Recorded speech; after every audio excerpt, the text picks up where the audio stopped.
Before you even start retouching images, it's absolutely necessary to set up your Photoshop. If you press Ctrl-K, you'll get the Preferences dialog window. There are plenty of options that you can change, but I'll just point out the most important of them.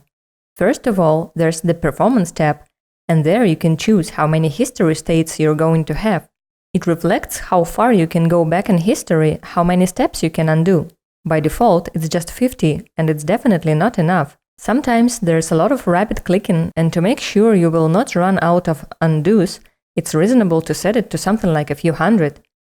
Next, there's the Units and Rulers tab, where we need to change the units from inches to pixels, at least in rulers.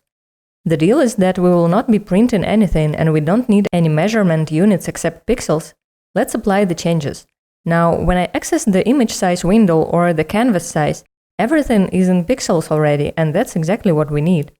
Otherwise, you would have been forced to switch from inches to pixels manually every time you want to change the image size, which is time-consuming and not reasonable. Let's get back to the preferences and check the Guides, Grid, and Slices tab. I'm going to set the grid in such a way that when I switch it on, it will divide the image into 4 equal parts. To do it, I have to switch from pixels to %, set grid line every to 100 and subdivisions to 2. Apply the changes and let's see how it works. To switch the grid on, press Ctrl:. It is very helpful when you work with model images and want to make sure that the rotation is done correctly, that the model is standing straight and not leaning to any of the sides.